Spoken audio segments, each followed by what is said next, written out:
Let's meet some of the brave women that wear the uniform and badge every day, protecting their citizens. Brought to you by Invest USA.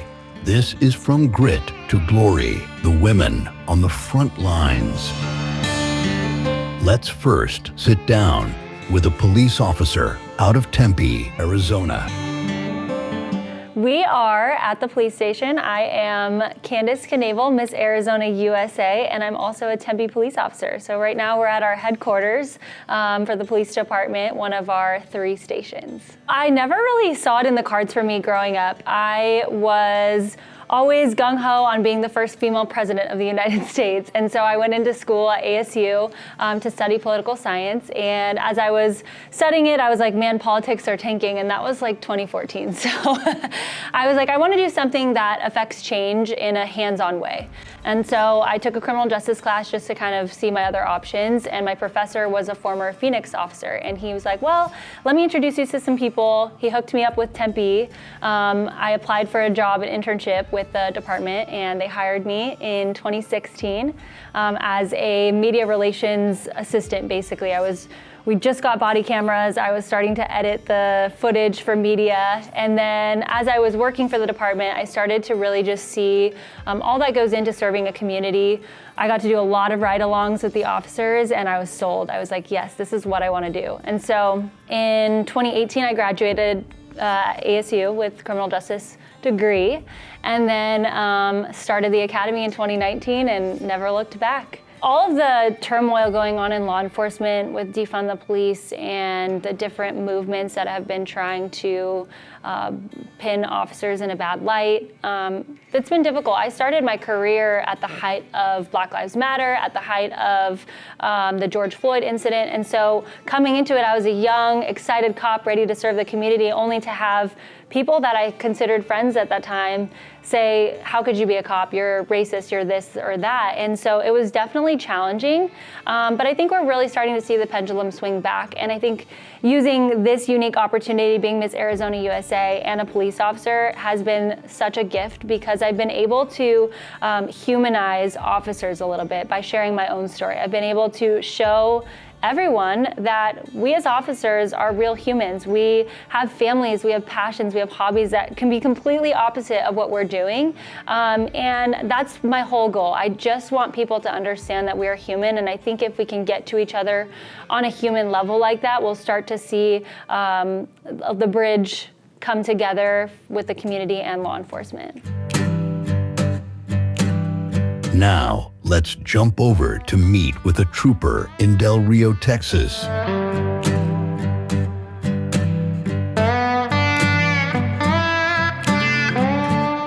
I'm Jacqueline. I am a trooper with the Texas Highway Patrol, and I have been stationed here in Del Rio for 4.5 years. I think everyone's why has something to do with wanting to help people, right? As why we want to be in law enforcement. For me, I feel like it went a little bit further than that. DPS and being in the Highway Patrol was the only agency and the only thing that I wanted to do and that I put in for. There's so many different opportunities with our agency specifically, even aside from Highway Patrol, but I thought it was a really cool opportunity. I did feel like I had a set of skills and kind of the right mindset to be a great trooper and to make an impact in my area, to be able to protect people that may not have been protected otherwise. I always had great interactions with law enforcement growing up and just seeing the positivity that they bring to our community. On top of that, before I applied for DPS, I was working in a family business for a gun range, teaching gun safety lessons, teaching people how to shoot and defend themselves. I had a lot of friends in law enforcement that I highly respected. I loved to hear what they did. And I honestly just thought, man, like I feel like I could do that and succeed and help people even further than what I'm doing now. So some of the relationships that I built when I was working in the firearms industry are kind of what guided me. And I had kind of my own little hometown heroes that I looked up to, and a lot of those guys were troopers. I thought what they did was so cool. They looked great in the cowboy hats too, so you can't take away from that, right? But it's always been something that I've admired, and I've been really privileged to be able to be a part of any kind of law enforcement agency, but especially being a trooper. As a woman going into law enforcement, I think naturally you're gonna feel a little hesitation. You're gonna wonder, like, is it going to be affected in a negative way? Am I gonna be held back from things because I'm a woman? And I can tell you, from my personal experience, I've never felt that. If anything, I feel like a lot of my successes are things that I've used from a female perspective, things that were benefits as being a female in law enforcement. And in DPS specifically, we've seen many of our leaders and some of our up and coming positions and a big push because we want women in law enforcement to have diversity, not only with males and females, but different races, different religions, different backgrounds. Are you military or are you civilian? Having all of us work together as a team is only a pro. It's never a con when you can get more perspectives than just one. I'm Michael Letts. I'm founder and president of Invest USA, which is a nonprofit established in 1993. Over 32 years ago for one sole purpose. That's to protect those who protect us.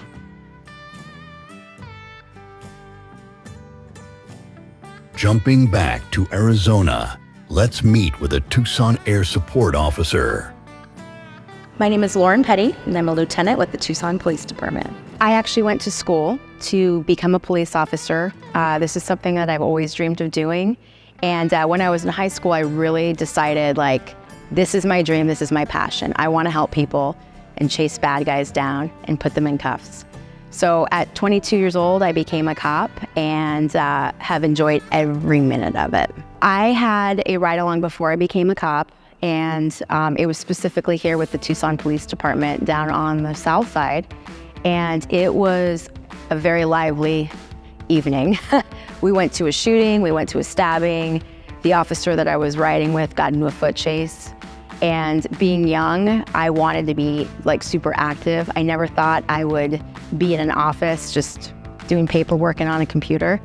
So I was really lucky to have that opportunity and to do some really fun stuff in my career. I am the lieutenant of the Specialized Response Division, and I currently oversee a bunch of really cool units. So one of the units that I oversee is the Air Support Unit. So the helicopters back here that we have several pilots, and also drone operators within our division. So that's pretty cool, bringing the drones back in. And I also oversee our hostage negotiations. I'm the commander over that team. I have the motorcycle cops, the DUI squad, traffic investigators. So those are the detectives that go out to fatal collisions and near fatal collisions in the city of Tucson. I also have our rapid response team, which is search and rescue. And then our mobile field force team, which is the riot squad. The cool thing about hostage is I joined the team in 2017 when I was a sergeant. And I was not a hostage negotiator before that. So I came on as a supervisor. But I was lucky to go through a 40-hour course through FBI to essentially give you the tools needed to be a great hostage negotiator. Being a female officer in law enforcement has evolved over the last 15 years. I would say when I was a younger officer, it was different back then, and you definitely had to prove yourself a lot more. It's that old school mentality where, you had to get into fights, you had to get into foot chases, take as many calls as possible. And we noticed over the years that women bring a completely different dynamic to the profession, and that's super important. And I think law enforcement in general realized that. And at that time, we started recruiting more women, started going to different events and telling younger females and people that have been around for a while in professions, hey, look, you can do this. It doesn't matter what size you are. It doesn't matter how old you are. But if this is something you want to do, we're here for you. We're going to support you. So in the last 10 years, we have really put forth effort to try to recruit women to be in this profession. We work alongside a lot of women doing specialized assignments, from SWAT to K-9 to traffic, right? To patrol officers. There's so many different things you can do, and it doesn't matter just because you're a different gender, you have the same opportunity as the guys do. Back in Texas, we land in San Antonio to meet with retired Assistant Police Chief Karen Falks.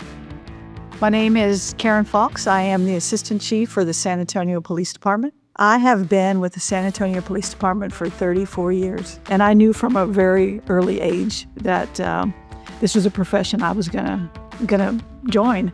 I loved seeing my dad and his partners from HPD sitting around our garage, cooking barbecue and telling war stories. At the time, I didn't know what were war stories, but I get it now. But I just enjoyed the family, the camaraderie that our family had with his friends from law enforcement. It was just a huge family.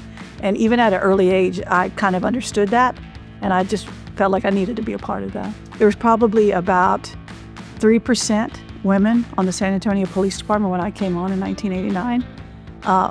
And kind of the funny take on that, in my class, 1989 Alpha was my class designation, there were actually 7 women in my class, which was kind of an anomaly, because typically the women in classes back then weren't that many. But there were about 3% women on the department, and so, we really had to work harder, do things better, to earn our spot. Even though we earned our spot through the academy, once we got out on the street, we had to work harder. We had to do things better. We had to do things more than most men did. If most men wrote 10 tickets, we had to write 20. If they had 5 arrests, we had to have 10. I mean, every person on this department started somewhere. And there's some incredible stories by women on this department who came from very humble beginnings, some incredible background stories. I encourage anybody to come to any of our Women in Policing events, and you'll hear us all talk about our backgrounds, and you'll see that we started exactly where any of you are. And if anybody's worried about, well, I don't know how to shoot, I don't know how to drive a police car, there's no worries about that, because we will teach you all of that in the police academy. When I joined the academy, I knew none of that either. And so for 7 months, that's all you do, Monday through Friday. We pay you to come to the academy and learn this job. And if at the end of that 7 months, we feel that you're not ready, you're not going to be put out on these streets until you're prepared for this job, because there's no way we're going to let anybody get hurt. But you will have the knowledge, you'll have the skills, you'll have the abilities, everything that you need to be a police officer, a San Antonio police officer. A police officer for the 7th largest city in the country when you leave our training academy. And you will be prepared, and you can do it. If any of the women on this department can do it, I promise any of you can. This has been From Grit to Glory, the women on the front lines. Brought to you by Invest USA.